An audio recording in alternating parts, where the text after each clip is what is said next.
Assalamualaikum salih-salihah. Bagaimana kabarnya hari ini? Alhamdulillah, luar biasa. Tetap semangat. Allahu Akbar. Sebelum memulai pembelajaran pada hari ini, alangkah baiknya jika kita berdoa terlebih dahulu. Istidadan, doaan.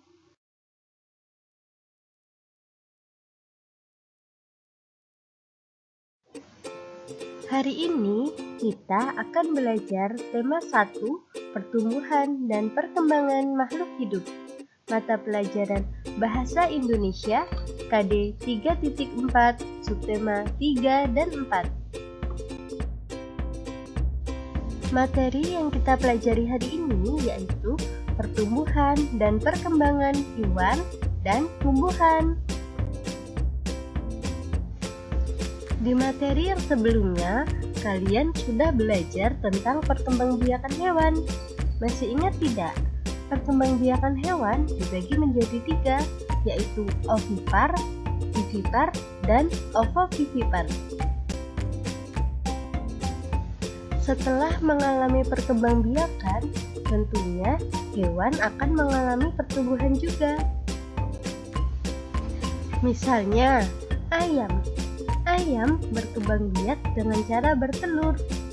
Nah, setelah ayam ini bertelur, nanti setelah 21 hari, telur itu tentunya akan menetas. Setelah menetas, maka keluarlah anak ayam yang lucu. Setelah itu, dia nanti akan mengalami pertumbuhan sehingga menjadi ayam dewasa. Coba kalian perhatikan, bentuk ayam dari telur, anak ayam menjadi ayam pasti berbeda-beda, bukan? Nah, proses perubahan tersebut dinamakan daur hidup. Daur hidup adalah semua tahapan perubahan yang terjadi pada semua makhluk hidup selama hidupnya. Coba kalian perhatikan contoh daur hidup hewan. Di sini ada contoh daur hidup kupu-kupu. Kupu-kupu berkembang biak dengan cara bertelur. Dari telur, kemudian menetas menjadi ulat. Setelah menjadi ulat, maka ia akan berubah menjadi kepompong. Setelah menjadi kepompong, lalu dia baru bisa menjadi kupu-kupu. Seperti halnya dengan kupu-kupu, katak juga mengalami daur hidup. Katak berkembang biak dengan cara bertelur. Telur-telur tersebut kemudian menetas menjadi berudu. Berudu kemudian berkembang menjadi katak muda. Setelah itu, ia akan berkembang menjadi katak dewasa. Selain kupu-kupu dan katak, coba perhatikan. Di sini ada contoh daur hidup hewan yang lainnya, yaitu nyamuk.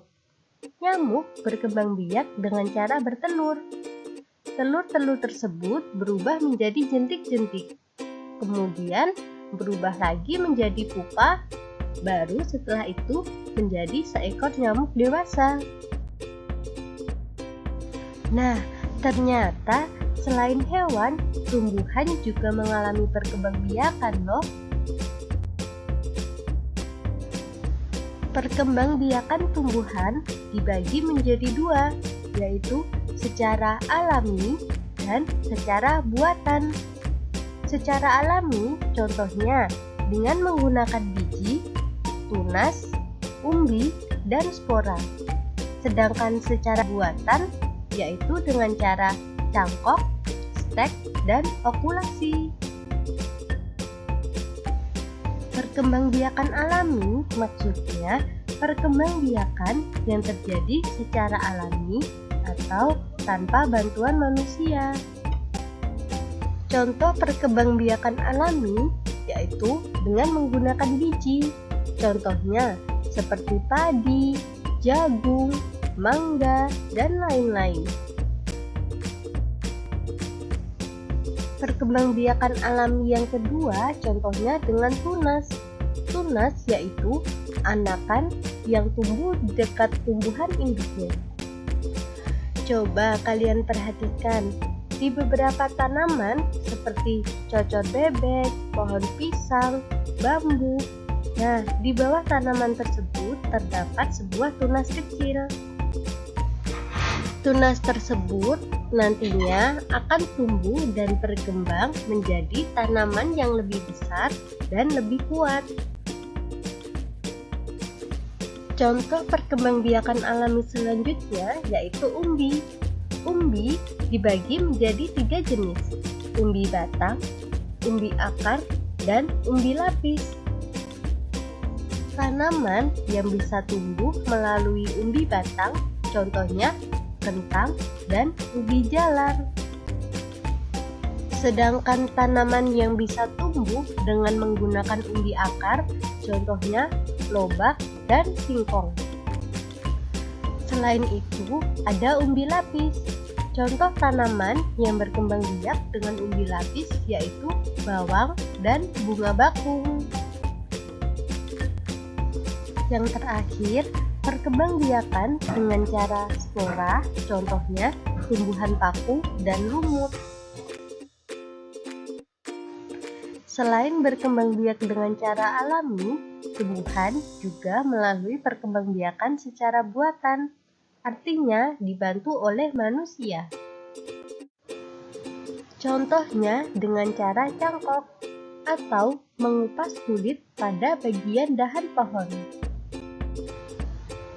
Tanaman yang bisa dicangkok yaitu pohon mangga, jambu, jeruk, belimbing, dan lain-lain. Selain cangkok, juga bisa melalui stek. Stek dibagi menjadi 3 jenis, yaitu stek batang, stek daun, dan stek akar. Tanaman yang dapat dikembangbiakan dengan melalui stek batang, contohnya sirih dan jambu air. Sedangkan tanaman yang dapat dikembangbiakan melalui stek daun yaitu sri rejeki dan begonia. Yang terakhir yaitu stek akar. Contoh tanaman yang dapat dikembangbiakan melalui stek akar yaitu apel dan sukun. Perkembangbiakan buatan yang terakhir yaitu dengan cara okulasi atau menempel.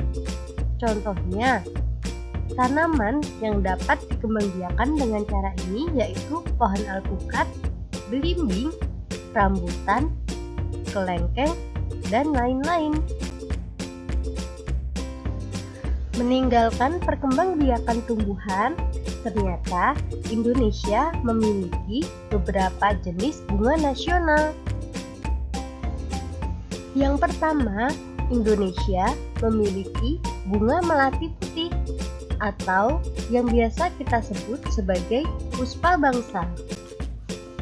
Yang kedua yaitu bunga anggrek bulan atau yang biasa kita sebut sebagai puspa pesona. Dan yang terakhir ada bunga Rafflesia arnoldi atau yang biasa kita sebut dengan puspa langka.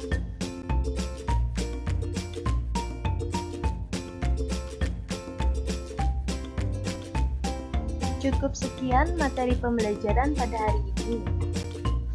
Sebelum mengakhiri pembelajaran pada hari ini, alangkah baiknya jika kita berdoa terlebih dahulu.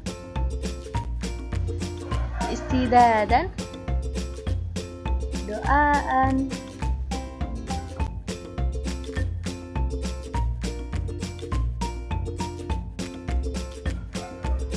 Kita akhiri pembelajaran pada hari ini.